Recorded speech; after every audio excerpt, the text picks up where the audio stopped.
Okay, Stetson, we're gonna go ahead and get started. Just make sure you can hear me. Gotcha. Great. All right, our first question for Stetson Bennett will go to Ralph Russo. Ralph, go ahead with your question. Good morning, Stetson.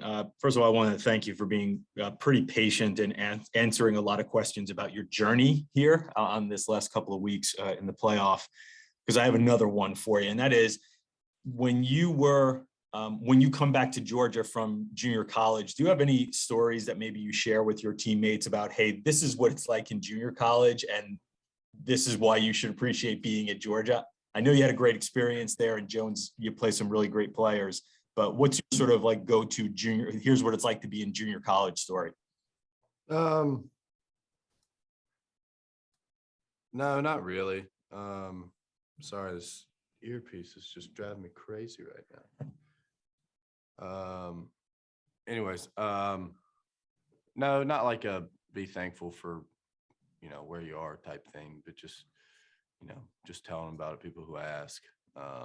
Most of these guys come from small towns, so they know that what's out there and how lucky they are that we're at the University of Georgia, so they don't really need to be told again. And our next question will go to Steve Hummer. Go ahead, Steve, with your question. Yeah, hey Stetson. I'm just wondering, as a Georgia kid, do you and of a young age, do you have any feel for the 1980 team, and what is your historical reference to them, and do you I guess understand the longing for getting back to that time?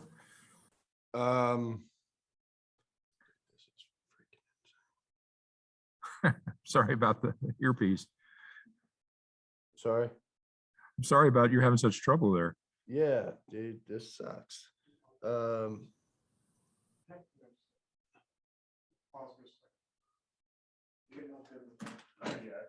It's just like falling out. So you just and you just push it down into your ear canal a little, just so it's snug in there. No. It kind of fits down in your ear canal. Does it just need a little slack on the Like back? that. I can't tell if it's in your ear canal. It looks like it's sort of in. Is it staying better? Does it feel okay? Feels okay. I don't know if it's like I'm about to just shove it all the way down to my eardrum. Yeah, I mean, you just kind of push it in a little bit, so it's just snug in your ear. Yes, speak. Do you hear anything? Nobody's speaking. Can somebody speak? Hey, Stetson. Hey, I got you. Okay. Yep, you hear us. Okay. You want me to try that again? Yeah, please. Okay. I hope you didn't puncture an eardrum there. Yeah. As a Georgia kid, I'm just wondering what kind of feel you have for the history of the 1980 team, and do you feel, and I guess, do you feel connected to the longing that fans want to get back to what that team did?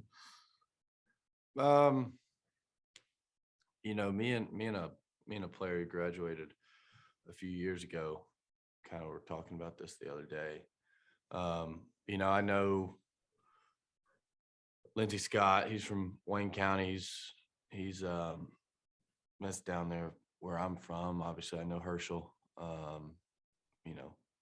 Talked to Buck Blue, and a few other guys on the team. And I grew up listening to Larry Munson highlights on YouTube, all his calls.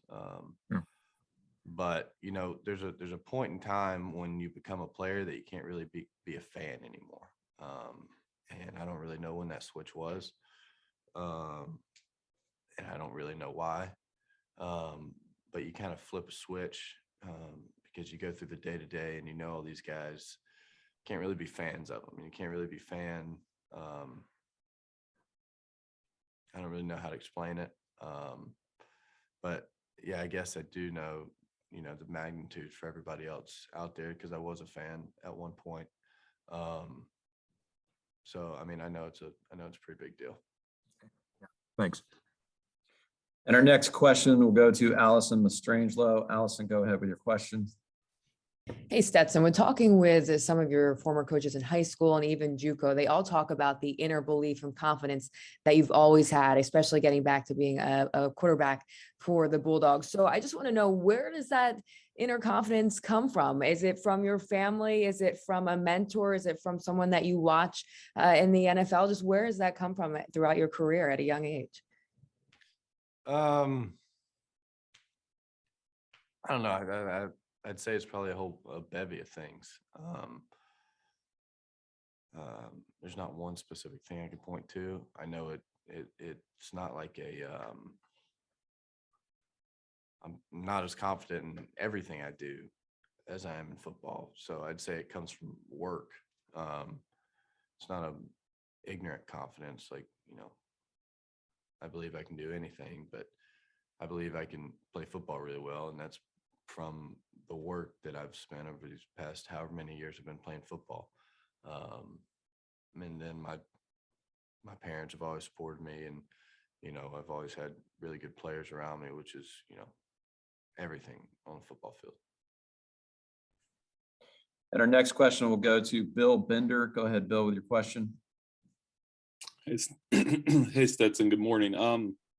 How much did going through the playoff preparation as a backup last time Georgia was here in 2018 and all the experiences that came with that get you ready for this? And, what do you remember most from that experience last time Georgia was on this stage? Well,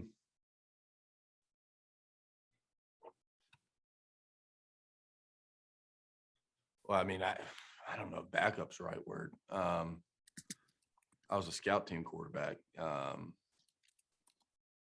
And so, I mean, that experience, 17, honestly, I don't draw too much on that experience. I was really young. I had no expectation of playing, absolutely none. My only focus was to get the defense ready. And so, I mean, I kind of just draw from all the big games we've had this year, like Clemson when I was the backup. Bama, Tennessee, Auburn, Michigan, all those big time games that we had this year. That's where, you draw from and you kind of take things from.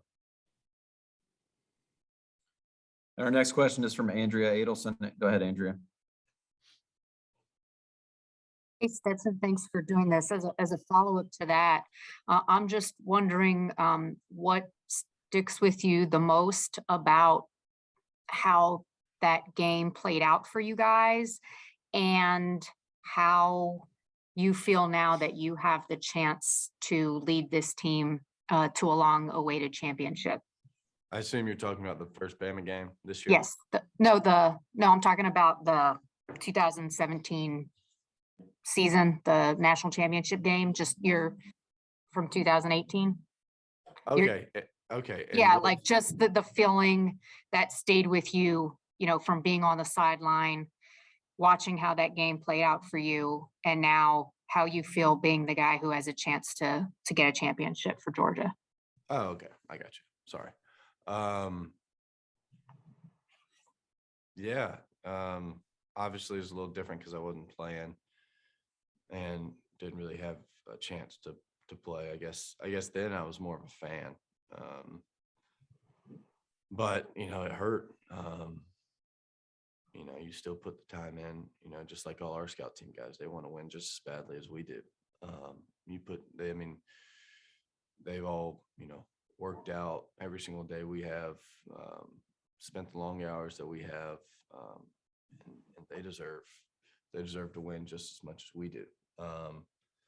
And, to have the opportunity to be the starting quarterback here, first of all, I'm lucky and, extremely blessed. But, it's also exciting. Like I said before the Michigan game, you want these type games, or you come here to Georgia because you want these type games. Just like N'Kobe, Jamari, Jordan, who's about to speak. You come to the university because you think you're a good enough football player to play at University of Georgia, and you want to play against really good other players from other teams, you know, and we're playing against, you know, the best in the country this week. So, you know, it's exciting. And I think we're all ready for it. And our next question will come from Seth Emerson. Go ahead, Seth, with your question. Stetson, let me ask about the flip phone, because I don't know that anybody's actually asked you about that in this setting. What's the background on that? Do you actually still have a smartphone, or do you have to like, and where did you find a flip phone? Did you have to like go on eBay or something? No, so they actually still sell them at Verizon stores. Apparently a lot of old people still use them. So yeah, just in I guess it was June or July, I went and I was you know, I had a bunch of school coming up the next semester at football. I was like, you know, I spend, you know, whatever, an hour on my smartphone a day. Doing what? Doing nothing. Nothing that's gonna help me. I don't even remember what I just did. So I was like, and I've thought about this before. I thought about it for years. And I was like, well, I've got all this stuff to do, all this important stuff. Let's try not to let anything get in the way of that focus and just go get a flip phone. You know, I still have a laptop and a tablet for email and, you know, anything important like that, that I can use. And I'll just use my cell phone for texting calls. And, you know, one pain in the butt is I got to like carry around a little notepad to write down stuff because I use my notes app in my iPhone a lot back in the day. But, you know, it was strictly just to help me out with time management and, you know, wasting time. And our next question will go to Chip Towers. Go ahead, Chip, with your question. Yes, Stetson, we've heard so many things from you this year, but I haven't heard that much about you know, your family, your mom and your dad and your brothers and sister.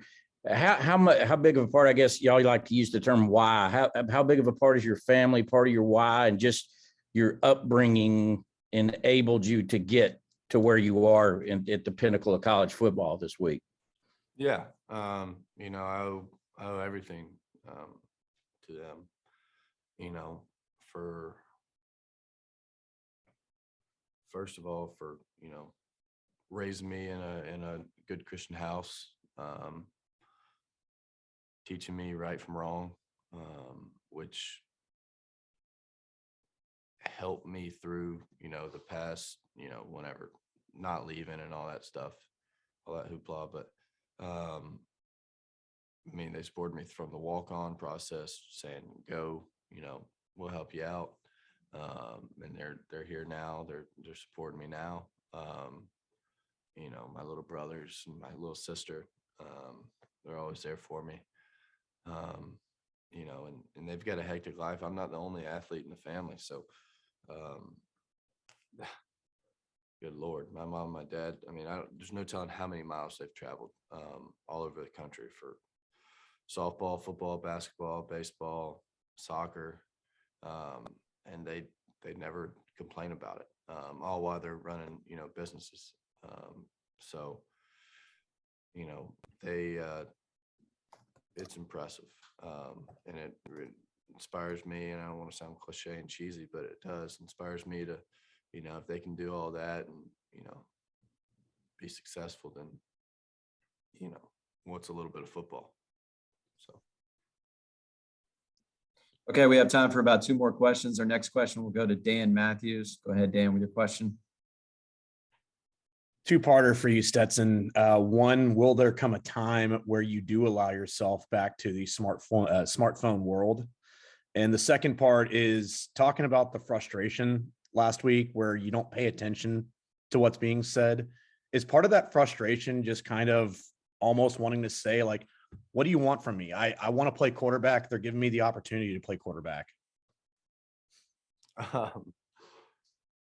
Yeah, no, I mean, I will. I'm not going to be some, you know, nomad unless I decide to. I don't know. And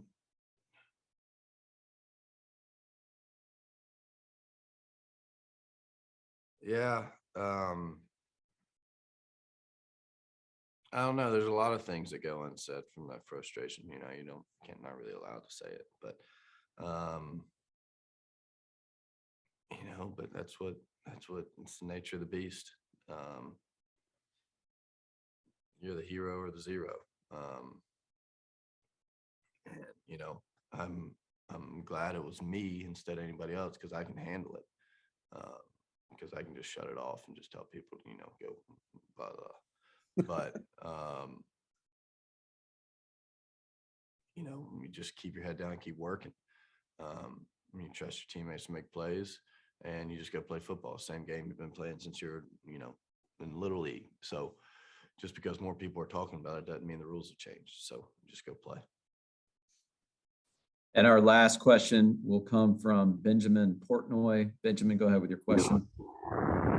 That's kind of asking about your family as well. I know your grandfather was a college football player. Just curious kind of what his impact was on you and, what we can kind of say to you maybe now being in the position you're in. Can you repeat that? Sorry. Yeah. Can you hear me now? Yeah, I got you.